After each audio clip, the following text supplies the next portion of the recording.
Kisah perkongsian pada hari ini sering bermain di fikiran saya tentang misteri kehilangan seorang wanita yang dikenali sebagai Amelia Earhart.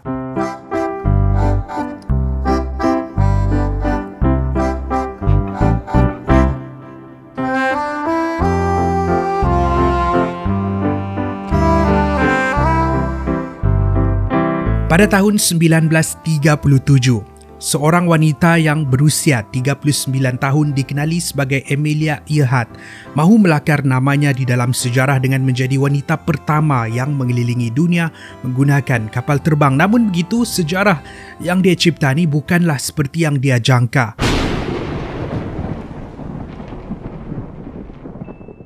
Bila mana kisah Amelia Earhart menjadi antara kisah kes kehilangan misteri melibatkan kapal terbang antara yang terkenal di dunia. Baru-baru ini ada pihak yang kononnya tahu apa yang jadi dengan Amelia Earhart. Antara yang menjadi motivasi ataupun pembakar semangat untuk Amelia Earhart melakukan misi-misi menakjubkan ini adalah untuk menaikkan martabat para wanita. Pada era itu, sekitar tahun 1920 ataupun 1930-an, golongan wanita sering dipandang serong. Oleh siapa? Oleh golongan lelaki. Kononnya para wanita tidak boleh melakukan apa yang lelaki boleh buat. Mereka tidak diberikan hak sama rata dan mereka sering menjadi mangsa diskriminasi. Itulah yang membuatkan semangat Amelia Earhart ni berkobar-kobar. Dengan itu, pada tahun 1932, dia telah melakukan satu ekspedisi yang menakjubkan bila dia menjadi juru terbang wanita pertama yang merentasi lautan Atlantik secara solo. Apabila dia kembali ke Amerika Syarikat, dia disambut sebagai seorang wira.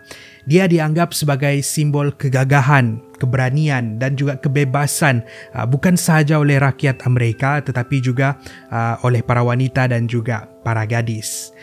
Namun begitu, misi Amelia Earhart ini tidak berhenti di situ. Dia ada lagi satu misi yang lebih menakjubkan daripada merentasi lautan Atlantik, iaitu untuk mengelilingi dunia dalam masa 30 hari. Dengan itu, Amelia dan juga seorang navigator ataupun pencari arah dikenali sebagai Fred merancang untuk berlepas pada 2 Julai 1937 dan mereka akan memilih checkpoint-checkpoint di seluruh dunia. Mereka akan berlepas dari checkpoint dan mendarat ke checkpoint-checkpoint tertentu untuk berehat ataupun untuk memeriksa kapal terbang mereka sehinggalah tamat 30 hari. Apa yang menarik, 8 tahun sebelum itu, iaitu pada tahun 1924, misi mengelilingi dunia ni sudah pun dilaksanakan oleh sekumpulan lelaki. Kalau Amelia Earhart berjaya untuk mengelilingi dunia, dia akan menjadi wanita pertama dan akan melakar nama dia di dalam sejarah. Tidak sehingga 21 hari kemudian, kisah keberanian ini bertukar menjadi kisah misteri. Mereka berlepas daripada kota Le di New Guinea dan menuju ke Pulau Howland. Pulau Howland adalah sebuah pulau kecil yang terletak di Lautan Pasifik dan dikelilingi oleh pulau-pulau yang lebih kecil.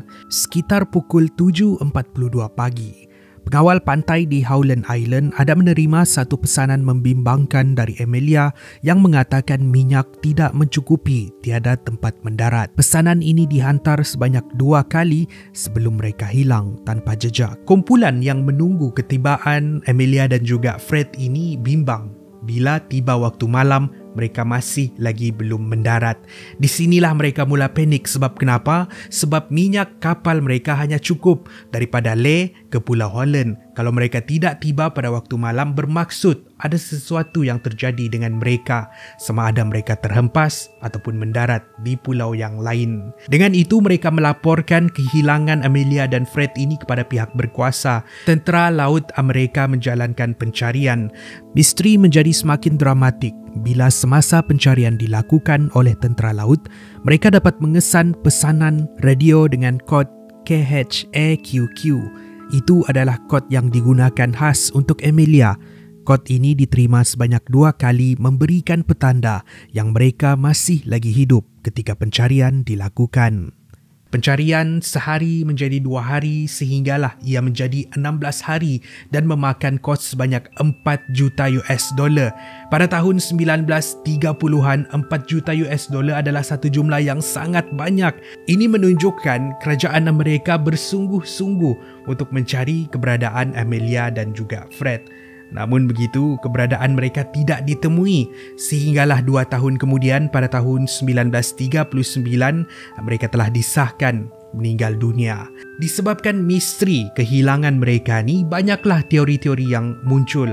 Teori pertama, teori straightforward dan sangat mudah, mereka kehabisan minyak, gagal untuk mencari keberadaan Pulau Holland, mereka terhempas ke lautan dan bangkai kapal telah pun tenggelam di dasar lautan. Teori kedua pula mencadangkan mereka gagal untuk mencari Pulau Holland di mana, tetapi mendarat ke sebuah pulau yang lebih kecil, iaitu pulau berdekatan Pulau Holland juga, iaitu Pulau Gardner ataupun Pulau Nikamuroro. Apabila mereka mendarat di sini, mereka tidak dapat ditemui dan kononnya meninggal di situ.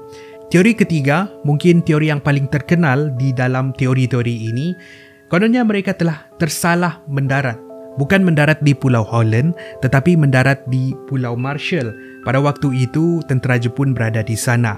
Sekitar tahun 1937 ataupun lewat tahun 30-an, berlaku ketegangan di antara negara-negara.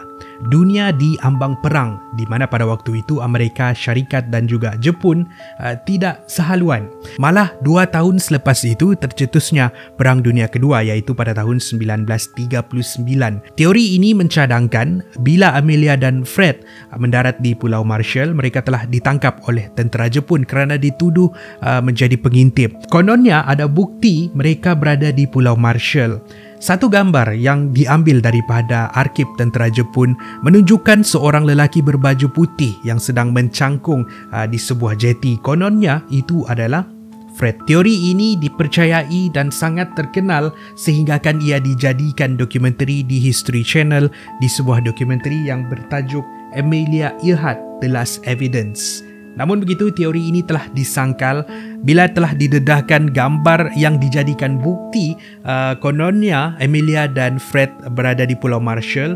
Itu adalah gambar yang diambil 2 tahun sebelum itu, iaitu pada tahun 1935. Teori lain mencadangkan yang Amelia Earhart sebenarnya adalah seorang pengintip yang dihantar oleh Amerika Syarikat. Apabila tentera Jepun melihat kapal terbang Amelia Earhart ni, mereka menimbak jatuh, membuatkan mereka terhempas di Pulau Pasifik. Sebuah lagi teori dicadangkan oleh seorang penulis yang dikenali sebagai Joe Class yang telah menulis buku kononnya mendedahkan Amelia sebenarnya masih lagi hidup. Teori ini mencadangkan Amelia tersalah mendarat pulau, dia telah ditangkap tetapi telah dibebaskan, dia telah kembali ke Amerika Syarikat di mana dia hidup menggunakan identiti yang baru. Kononnya nama baru Amelia ini adalah Irene Boram. Masalahnya, memang ada seorang wanita yang nama dia memang Irene Boram.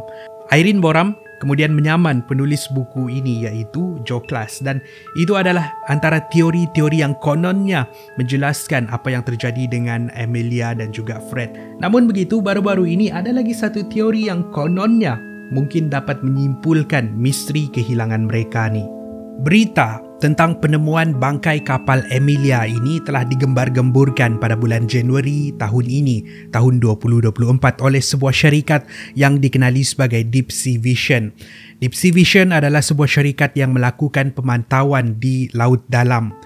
Kononnya, ada seorang lelaki yang bernama Romeo telah membelanjakan 11 juta US dollar untuk membuat pemantauan di kawasan 5,200 km persegi berdekatan dengan Pulau Holland ataupun berdekatan dengan sebuah pelabuhan di pulau tersebut. Dan sonar mereka telah dapat mengenal pasti sebuah bentuk kapal terbang yang terletak di dasar lautan 5 km dalam, dan mereka menjangkakan itu adalah kapal Lockheed Electra milik Amelia. Namun begitu, selain daripada gambar sonar yang kabur ni, tiada lagi sebarang bukti lain untuk mengukuhkan lagi kenyataan mereka ni, dan ini membuatkan ramai pakar masih lagi skeptikal dengan syarikat ni. Malah ada yang mengatakan ini hanyalah gimik pemasaran ataupun marketing gimik untuk mereka memasarkan syarikat mereka. Dan kalau mengikut pengalaman saya yang selalu mengikut perkembangan cerita-cerita misteri, pasti akan ada sahaja syarikat yang mengaku kononnya telah menyelesaikan misteri itu ataupun telah menemui bukti untuk menyelesaikan misteri itu. Walhal itu hanyalah sebagai marketing gimmick ataupun gimmick pemasaran untuk mereka. Dan itulah saya rasa pasal penemuan terbaru ini ia tidaklah menyelesaikan misteri Amelia Earhart. Sebab kalau kita berfikir secara logik mengikut syarikat ini, mereka menemui bangkai tersebut berdekatan dengan Pulau Howland. Padahal semasa kehilangan Amelia Earhart pada tahun 1937, Tentera Laut Amerika telah melakukan pencarian selama 16 hari. Takkanlah mereka tidak lakukan pencarian di sekitar Pulau Howland pula kan? Kalau memang betul kapal Amelia Earhart terhempas di sekitar Pulau Howland, mesti ada cebisan kapal yang ditemui semasa pencarian dilakukan. Selagi tiada bukti sahih mengatakan itu adalah kapal milik Amelia Earhart, bagi saya, misteri ini masih lagi kekal sebagai satu misteri. Apa pendapat anda? Itu adalah perkongsian kita pada hari ini. Kalau anda suka video ini, pastikan anda like dan share. Saya jumpa anda di episod yang seterusnya. Kupi-Kupi Go, menarik setiap kali.